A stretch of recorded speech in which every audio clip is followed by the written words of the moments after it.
polite and said, no, the gentleman didn't open the door. And I don't know if you remember, I said, he looks out the door, I said, and there was a pandemic, so he just said to me, sorry, I can't open the door, coronavirus. It was March 23rd, because I wrote it down, and like every conversation sort of we've had since then. Yeah, I didn't know what day it was, you were dead polite, I'd never seen you out looking out or anything.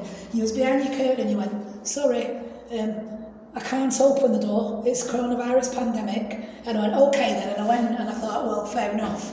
And then the other two times you came face to face to the door when I knocked on it and just came out as normal and just said, okay, it's like this, I do that, and it's legal. And I said, well, it's strong and you can understand that, I'm going to have a speak to the council. No, and you said, right. No, I didn't say that, it's sort of quite, no, but you know what I mean, something around I was telling you, weren't I? Well, I'm trying to get a point.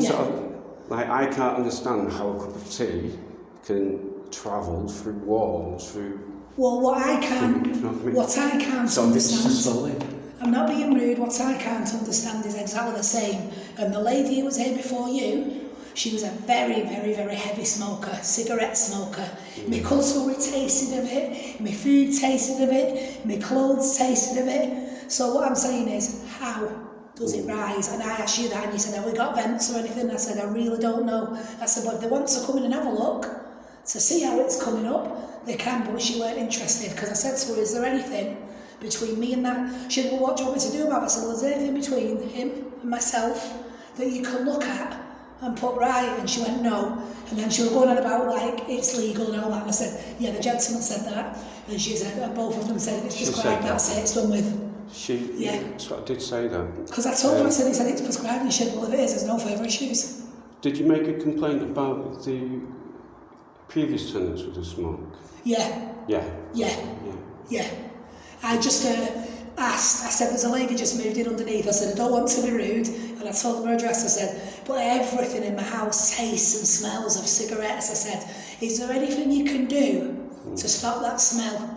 And some blonde one come out, I don't know who she is, some housing officer, she's not there anymore because we've got a new one. And she come out and she went, Amanda, I can smell it. She said, but there's no legal obligation to say a person cannot smoke in their own flat. She said, so I'm sorry, there's nothing else I can do, even though I can smell it. There's all I can do. The person who's renting is allowed to smoke. So I said, right, fair enough. And then when I said about yourself and the smell of cannabis, and they just said, well, if the gentleman's telling you it's prescribed, it's all legal and he's unwell, fair enough. So I just turned around and said... That's nicely what they did, that no, they demanded medical documentation from you under a false law. So I just... That's what part of the problem was, you see. I was actually cleared of this cannabis complaint because you said that I was doing it on a regular basis, but I wasn't actually here. No, I said I could smell it. I said I could smell it on a regular basis. I said it went on for a few days and then it stopped. And she said to me, email me every time it happens. And he emailed about twice or three times because for yonks, I hadn't even smelt it. It's just during that period that you emailed and said I was here.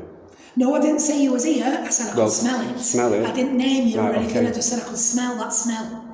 Yeah, okay. Yeah. But I was actually in Holland, you see. That's well, I know you told me you were going, but what I'm saying is... So that I was with my boyfriend for 2 weeks over in Holland. No, but it was supposed to be happening here, that this smell apparently going You around. actually told me you was going to Holland. You actually come out and said you was going away. But I only reported the smell, not you, the smell on the days it happened. Yeah, I get that, but with the conversation... You're saying you weren't here? With the conversation you've had with me, and I'm saying, yes, it's medical cannabis and stuff, and then, like, I'm in actually Holland, and it's supposed to be happening, you know what I mean? Well, what I'm saying is, because I can't understand, even when I am here, right, I've never stopped having a cup of tea all this time. I've never once stopped having a cup of tea because I can't believe that any smell, and if there was a smell, right, for the last 3 months, so you've been getting the contractors, the sort of cleaner, and asking whether they can smell it and whether it's WD-40 or whether it's thing. I'm actually, because I don't listen to television. No, she said, I hear absolutely every conversation.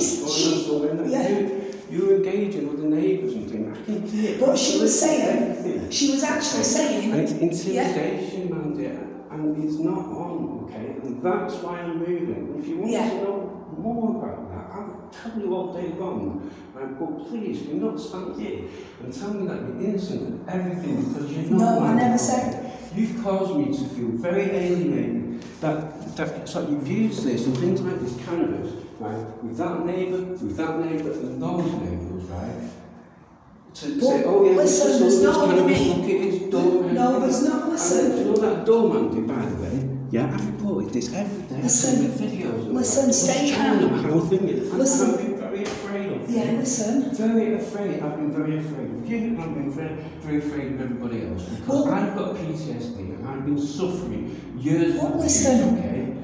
Listen, can we just stop here now, right? Medical cannabis, legally prescribed, and I've done nothing wrong. All I've done is make a cup of tea with it. When I vape, I go outside and I don't bother anybody. You can see me 3, 4, 5, 6, 7 times a day go off in that direction towards that first there, and I vape. Chris, can I just tell you something? And I have my medication. Can I just tell you something? You might feel that I'm nosy, but I never look out the window. I've never seen you go out. I've met you once at Morrison's. I've seen you come in a couple of times and send me pleasantries and me hellos. I don't know how many times you go out because I work, so I don't see you coming in and out. And I met you at a high bus station. Yeah, that's what I mean. I don't see that was in morning when I went to work. You told me that I'd lied about my explanation about the door. You said you lied. You did, Mandy. To you? Yes. I never said you lied. You told me and I wasn't even in and I went, oh right, and you said to me, it's because I'm poorly. And you said, I never said you lied. I never said anything. I sat and listened to you. Because that morning I was out sleeping and going to work. Suicide, right? And it actually wasn't because of suicide. No, it was a misunderstanding about suicide. You were saying to me. And that's why, right? So your story falls short. You was here, discussing with the police. Like, oh yeah, I work for the NHS. Can I just tell you something? No, I don't know if you're getting mixed up. I told that bloke who was fixing your door. I told the bloke who was fixing your door that I work for the NHS and I need to go to bed. Was he an officer? Well, I thought he was, but I wasn't telling him anything out of the normal. He was making a noise, he was banging like shit. And I saw a new charter man, so I thought he was a new charter guy when I said I work for the NHS. And this is totally not on. And then you come out, and I was stood there, and if you do this behind the wall, I can't see your door. And then you come out and come here, and you said to me, I've had an incident and I'm sorry about the noise and he'll be going soon. And he went. That's totally how I remember it. And sort of Monday after playing over the moves, sort of like you stand here sometimes, or so not so much. Stand there doing what, love? Sort of recently, but back between September, October and November, and sort of standing around there, trying to, might sort of find out so whether I'm doing cannabis, your sort of sister has come past those windows there, and those windows there. My sister? Who's my sister? Well, all that your female visitor then, shall we say. And, can I? So, like...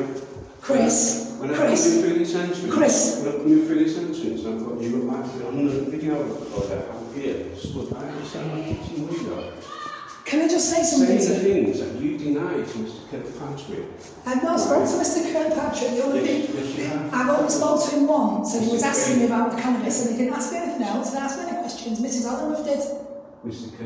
Kirkpatrick contacted you about the incident outside, the one that I recorded. The lady did first, and then Mr. Kirkpatrick was asking what was going on, and I said it was all legit, it was a neighbour from behind and a lady from upstairs, because he said it was gangsters, and he said that we... Yeah, except it wasn't legit. There were all people from here though, aren't they, and he was saying that I was a gangster, and I brought a gang to intimidate you. That's what he said to me, a gang.